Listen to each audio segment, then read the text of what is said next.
부활의 증인이라는 제목으로 하나님의 말씀 전하도록 하겠습니다. 오늘은 정말로 기쁜 날입니다. 우리 기독교에 있어서 예수님, 그러니까 하나님께서 이 창조하신 이 피조물 인간을 위하여 구원자로 오신 것을 기념하는 크리스마스도 너무너무 기쁜 날이지만, 사망과 죽음의 권세를 깨뜨리시고 십자가 위에서 우리들의 모든 대속을 온전히 이루신, 우리를 구원해 주신, 그리고 다시 3일 만에 부활하신 이 날도 너무너무 우리들에게 기쁜 날이죠. 왜냐하면 부활이 없었다고 한다면 어떻게 될까요? 예수님은 그저 위대한 성인 중에 한 사람인 거고요, 참 훌륭한 삶을 사셨던 분이다, 그냥 이걸로 끝나는 거예요. 그러나 우리 주님은 사망과 죽음의 권세를 깨뜨리시고 다시 살아나심으로 말미암아 그냥 한 사람의 위대한 성인이 아니라 하나님께서 보내주신 메시아여 참 하나님이심을 우리들에게 증명해 주신 것이죠. 그러니까 이 부활절이 우리들에게 성탄절보다 오히려 보면 더 중요한 날이 바로 이 부활절이다 라는 거죠. 우리가 사도행전을 통해 보았던 것처럼요, 그 사도시대를 살았던 사도들은요, 예수 그리스도의 십자가와 부활을 증거하는 사람이었어요. 무엇보다도 주님의 부활을 증거하는 부활의 증인들이 바로 이 초대교회 사도들이었던 거죠. 여러분, 이 사도들이 예수 그리스도의 십자가일 때만 해도 다 겁쟁이였어요. 예수님의 십자가를 끝까지 지켰던 사람은 12제자 중에 요한 한 사람밖에 없었어요. 그 옆을 끝까지 지키고 있던 것은 주변에 예수님을 정말 사랑하고 사모하던 여성들이었던 거죠. 그런데 예수님의 죽음을 두려워하고 자기들도 또 잡혀서 죽으면 어떡하나 그런 두려움 가운데 벌벌 떨던 사람들이 예수님의 부활하신 예수님을 직접 보고 체험하고 나니 어떻게 됐어요? 이제 담대한 복음의 증인이 됐잖아요. 자신의 목숨을 두려워하지 않고 부활을 정말 전하는 그런 사도들이 되었잖아요. 그러니까 이 부활이 있고 없고가 너무나 큰 차이가 있었던 거죠. 그래서 과연 예수님의 부활을 부인하는 사람들은, 그 사도들이, 겁쟁이였던 사도들이 어떻게 이렇게 자신의 죽음마저 두려워하지 않고 순교하기까지 이 부활을 외치는 사람이 되었을까에 대한 그 비밀을 해결할 방법이 없는 거죠. 그러니까 이 사도들이 부활하신 예수 그리스도를 만났고 다시 한번 주님 주시는 힘을 얻었기 때문에 놀랍게 부활의 증인이 될 수 있었다라는 거죠. 또한 사도 바울이 계속 강조하는 것이 있죠. 예수님의 십자가와 부활이에요. 십자가와 부활은 복음의 핵심일 뿐만 아니라 우리들의 신앙생활의 중심이에요. 왜냐하면 여러분, 십자가 없는 부활이 있을 수가 없잖아요. 부활이 없는 십자가도 있을 수 없는 일이거든요. 그런 면에서 부활은 뭐예요? 복음의 완성이다. 따라해봅시다. 부활은 복음의 완성이다. 복음을 완전히 완성하신 것이 바로 부활이신 거예요. 복음의 첫 시작은 뭐였을까요? 예수 그리스도의 성육신이에요. 하나님이 하나님의 자리를 내어버리고 인간의 몸을 입고 오셨다. 성육신이 복음의 시작이라면 복음의 그 절정이 십자가이고, 또한 그것을 완성한 것이 뭐예요? 바로 부활이다 라는 것이죠. 만약에 부활이 없다면 지금 이 자리에는 우리는 사실은 가장 불쌍한 사람인 거예요. 왜냐하면 우리들의 믿음이 헛것이 되기 때문에 그래요. 고린도전서 15장 17절을 보니까 그리스도께서 다시 살아나신 일이 없으면 너희의 믿음도 헛되고 너희가 여전히 죄 가운데 있을 것이요. 아까 초반부에도 말씀드렸던 것처럼 예수님 부활하지 않으셨다면 우리는 여전히 죄 가운데 있을 뿐만 아니라 그냥 예수님 참 좋으신 분, 위대한 분이지만 한 사람의 인간임에 불과하잖아요. 그러나 한 사람의 인간이 아니라 다시 사망과 죽음의 권세를 깨뜨리시고 3일 만에 부활하셨기 때문에 우리들에게 참 하나님, 참 소망이 되실 수가 있다라는 것이죠. 따라서 우리가 주님을 향한 믿음은 절대로 헛되지 않은 거예요. 왜냐하면 예수님께서 다시 부활하셨기 때문이다 라는 것이죠. 따라서 이 부활절은요, 우리 이 기독교가 생명의 종교이고 부활의 종교임을 우리들에게 증명하고 있다라는 거예요. 여러분 생각해 보세요. 이 세상에 많은 종교들이 있는데 부활을 가르치고 전하는 종교는 우리밖에 없는 거예요. 다른 데 부활이 있습니까? 한국 사람에게 깊이 이렇게 역사적으로 뿌리 박혀 있는 게 유교잖아요. 유교. 유교의 부활이 있습니까? 죽음만 있어요. 죽음만. 많은 사람들이 고인의 죽음을 애도하고 기념하고 제사하잖아요. 그런데 사후세계에 대한 관심은 없는 거죠. 불교를 보세요. 석가의 가르침은 여전히 지금까지 남아있지만 석가모니도 한 사람의 인간으로 죽었잖아요. 그의 무덤이 그의 죽음을 증명하고 있잖아요. 이슬람교도 마찬가지인 거죠. 그래서 성지라고 이렇게 그들이 다니는 곳은 결국 그들의 무덤인 거거든요. 그런데 우리 예수님은 무덤이 있어요, 없어요? 무덤이 없어요. 왜 무덤이 없을까요? 부활하셨잖아요. 지금도 살아계신 분이시잖아요. 인도의 성자라고 알려진 선다싱이라는 위대한 유명한 사람이 있어요. 그 선다싱이 영국을 방문했을 때 영국의 몇 명의 기자들이 그런 질문을 했다는 거예요. 아니, 당신은 인도 사람으로 오랫동안 힌두교를 믿지 않았습니까? 왜 그런데 갑자기 기독교로 전향을 했습니까? 왜 바꿨습니까? 그랬더니 그 선다싱이 이렇게 얘기를 했다는 거예요.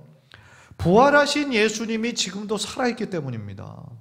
내가 오랫동안 몇 대 정말 조상대대로 힌두교를 믿었지만 내가 기독교로 바꾼 이유가 있습니다. 부활하신 예수님이 지금도 살아있기 때문입니다. 우리가 믿는 것은 죽음이 아니에요. 그냥 한때 위대한 삶을 살았다, 그게 아니에요. 우리가 믿는 건 뭐예요? 예수님이 부활하셔서 지금도 살아계신다. 하나님의 보좌 우편에서 우리를 위하여 중보하시고 지금도 우리를 돌보시고 계신다. 그 믿음이 있기 때문에 지금 우리의 믿음이 헛되지 않은 것이죠. 그렇습니다. 선다싱의 고백처럼 부활하신 예수님이 지금도 살아계심을 믿고 그렇게 고백하는 우리 성도님들 모두 되시기를 주님의 이름으로 간절히 축원합니다. 오늘 본문을 보면은요, 안식 후 예수님의 무덤을 처음 찾아갔던 사람들이었어요. 이에 대한 이야기가 나옵니다. 그들은 베드로도 아니고 요한도 아니고 여성들이었어요. 그들이 무덤을 왜 찾아갔을까요? 혹시 예수님의 부활을 기대하면서 갔을까요? 아니에요. 그건 아니었어요. 그들은요, 향료를 사가지고 예수님의 시신에 그것을 바르려고 갔던 거예요. 그래서 마가복음 16장을 보면, 그때는 돌이 그 앞에 무덤을 가리고 있잖아요. 그 무거운 거를 이 새벽 시간 어떻게 열지? 누가 우리를 도와주지? 그거에 대해서 걱정하는 그런 부분이 나오거든요. 그런데 여러분 생각해 보세요. 이미 돌아가셨잖아요. 이미 죽은 자의 시신에 왜 향품을 바르려고 한 것일까요? 그것을 바르면 어떻게 부패를 막는 것일까요? 아니에요. 사실 그때 고대 근동지방은 낮은 굉장히 뜨거운 지역이잖아요. 낮은 뜨겁고 밤에는 춥고 그런 지역이잖아요. 그래서 이 낮 시간에 이 시신이 너무 금방 부패했다라는 거죠. 그래서 이 여인들이 생각할 때 그 향료를 발라서 그 부패할 때 나오는 그런 냄새를 좀 막아보려고 하는 그 사랑의 마음으로 그 예수님의 시신을 찾아가서 그 향료를 바르려고 했던 거예요. 그들의 그 마음 속에서 있는 그 동기가 뭐예요? 바로 주님을 향한 사랑. 그 큰 사랑이었다라는 거죠. 그래서 그 여인들은요, 주님께서 못 박히실 때도 그 주변에 있었고요. 또 막달라 마리아와 글로바의 아내 마리아는요, 장세 지는 예수의 무덤까지 가서 끝까지 지킬 정도로 예수님을 참 사랑하던 여인들이었다라는 것이죠. 그런데 여러분, 새벽에 거기에 도달하려면 집에서 얼마나 일찍 출발했겠어요? 그것도 아직 어두운 때에 그 여인들만 그 길을 찾아간다라는 것이 참 보통 용기 가지고는 안 되는 일이라는 거죠. 그 모든 것이 사랑의 행동이다. 그리고 또 하나 우리가 기억해야 되는 것이 있어요. 이 유대법에 의하면, 유대의 정결법에 의하면 시체를 가까이 하거나 시체를 만지면 그 사람도 부정해지는 거예요. 부정해져서 며칠 동안 예배나 그런 것들에 참여할 수가 없어요. 왜냐하면 부정해졌으니까. 그런데 이 여인은 그런 것에 전혀 개의치 않은 거예요. 부정해져도 상관없다는 거예요. 그냥 예수님 자신들이 그토록 사랑하고 그토록 정말 소원했던 그 예수님의 시신에 향료를 바르기 위해서 그 안식일 이른 그 새벽에 그곳을 찾았다라는 거죠. 그런데 그 여인들이 무덤 가까이 갔을 때 어떤 일이 일어났습니까? 2절에 보면 큰 지진이 났어요. 그리고 주의 천사가 하늘에서 내려와 무덤의 그 문을 완전히 밀어놓고 그 위에 앉았다라고 했어요. 그래서 그 무덤을 지키던 자도 완전히 사색이 돼서 벌벌 떨고 있었다고 그랬어요. 이 여인들도 마찬가지였겠죠. 여인들도 얼마나 놀랐겠어요. 갑작스런 지진이 일어나니까 얼마나 많이 놀랐겠습니까? 또한 천사들을 직접 보게 되니까 이 여인들도 굉장히 놀라고 두려움 가운데 있었을 거예요. 그러니까 천사가 그 여인들을 보면서 두려워하지 말라, 두려워하지 말아라. 예수님은 여기 계시지 않고 말씀하신 대로 다시 살아나셨다 증언하고 그가 누우셨던 곳을 보여주죠. 예수님이 누우셨던 곳에 뭐가 있어요? 세마포만 남아있어요. 예수님이 입으셨던 옷만 남아있었던 것이죠. 그러니까 이 천사가 증언한 것을 통하여서 예수님께서 부활하신 것은 갑작스럽게 일어난 일이 아니라 이미 구약에서 또한 예수님이 생전에 말씀하셨던 그 말씀을 온전히 이루시고 성취하신 것이 바로 부활이다 라는 것을 우리들에게 가르쳐 주시는 거죠. 그래서 그녀들은요, 천사의 그 예수님이 다시 부활하셨다라는 소식을 듣자마자 빨리 다름질하는 거예요. 걸어갈 수가 없는 거예요. 빨리 전하고 싶어서. 그래서 다름질하는 중에 이제 또 누구를 만나요? 부활하신 예수님을 또 직접 만나게 되는 큰 기쁨과 특권을 누리게 되는 거죠. 9절을 보세요. 9절을 보시면 이렇게 말씀하세요. 우리 다 함께 읽읍시다. 시작. 예수께서 그들을 만나 이르시되 평안하냐 하시거늘 여자들이 나아가 그 발을 붙잡고 경배하니. 부활하신 예수님을 첫 번째로 만난 사람이 바로 이 두 명의 마리아였던 것이죠. 얼마나 기뻤겠어요. 그 전에는 두려움 속에 있었다가 예수님을 직접 만나니 아마 그들의 기쁨은 말로 형용할 수 없을 정도로 엄청나게 큰 기쁨이었을 거예요. 그래서 예수님의 발을 붙잡고 예수님을 경배하는 이 여인들의 모습을 이 오늘 본문은 보여주고 있는 것이죠. 저는 이 오늘의 이 부활의 기사를 보면서요, 한 두 가지 정도를 여러분들과 함께 나누고 싶어요. 첫 번째는 뭐냐면 예수님을 끝까지 사랑하는 자에게 더 큰 은혜가 임한다라는 거예요. 한번 따라합시다. 예수님을 끝까지 사랑하는 자에게 더 큰 은혜가 임한다. 여러분 생각해 보세요. 예수님께서 잡히시던 그날부터 십자가에 달려 돌아가시기까지 예수님을 3년 동안 같이 따라다니던, 내가 끝까지 주님을 부인하지 않고 배반하지 않겠다라고 외치던 12제자는 다 도망가 버렸어요. 다 뿔뿔이 흩어져 버렸어요. 그런데 이 여인들은 끝까지 예수님의 운명하시는 순간까지 그 자리를 지켰던 거예요. 이것을 누가 시켜서 했다라고 하면 이 여인들이 할 수 있었겠어요? 아마 죽어도 하기 힘들겠죠. 그러나 이들은 자신의 죽음과 자신을 갇히게 되는 것을 두려워하지 않고 주님을 사랑하는 마음이 너무 컸기 때문에 어떤 두려움도, 어떤 죽음의 위협도 넘어설 수가 있었다라는 거죠. 이토록 주님을 사랑하는 마음이 있었기 때문에 이들은요, 부활하신 그 소식을 가장 먼저 천사들을 통해 들었고, 심지어 부활하신 예수님을 제일 먼저 뵙게 되는 영광을 누리게 되었다라는 것이죠.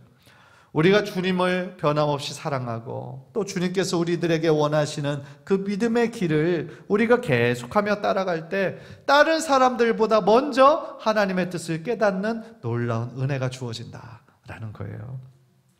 또한 하나님께서 역사하실 때는요, 그 어떤 인간적인 방법도 하나님의 뜻을 막을 수 없는 거예요. 예수님의 무덤을 아무리 큰 돌로 막았어도, 또 그 주변에서 24시간 로마 병정들로 그것을 지키게 하였어도 예수님이 부활하시는 것을 그 누구도 막을 수 없었잖아요. 그래서 여기서 우리가 배우는 것이 있어요. 하나님의 뜻을 그 어떤 인간도 막을 수가 없다. 하나님께서 여신다고 할 때 그것은 열리는 것이고 그 어떤 인간적인 방법으로 막을 수가 없는 것이죠. 따라서요, 우리 귀한 이 자리에 부활의 아침을 함께 맞이하는 우리 귀한 성도님들, 오늘 본문에 나오는 여인들처럼 정말 주님을 사랑하되 끝까지 사랑하는 우리 귀한 성도님들 모두 되시기를 주님의 이름으로 간절히 축원합니다.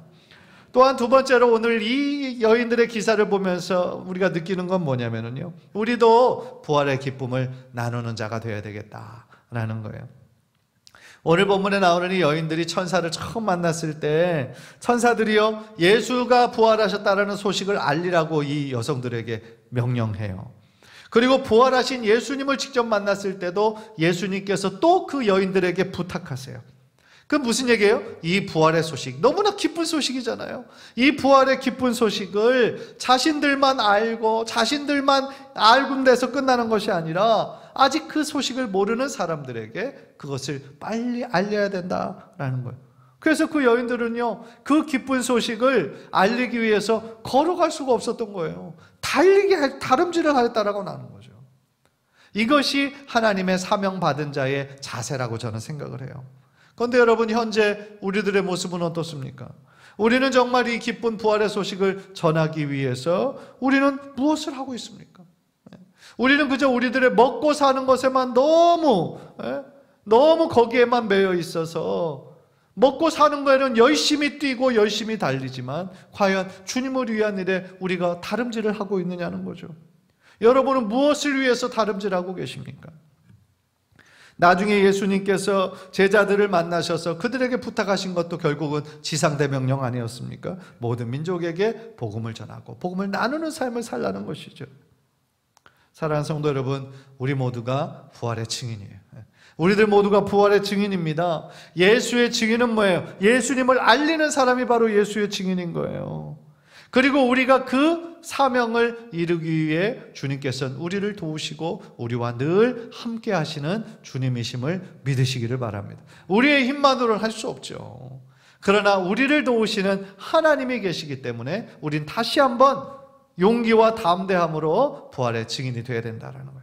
마태복음 28장 20절 우리 한번 다 함께 읽읍시다. 시작. 볼지어다 내가 세상 끝날까지 너희와 항상 함께 있으리라 하시니라. 아멘. 언제나 우리와 함께 하시는, 절대로 우리를 떠나지 않으시는 주님의 능력을 의지하면서 우리들의 평생에 예수의 부활의 증인이 되는 우리 성도님들 되시기를 주님의 이름으로 간절히 축복합니다.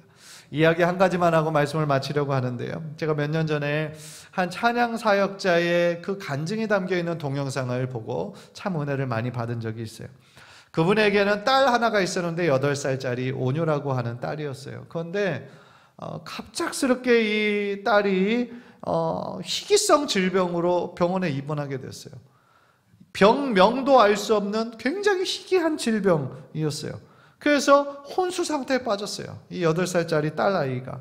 그래서 얼마나 열이 많이 나는지 심한 고열과 또 중간중간 발작과 경련과 그런 것들로 인해서 이 아이가 너무 고통이 심하니까 그냥 입술을 너무 세게 깨물어 가지고 입술 안에 막 피가 흥건히 고였어요.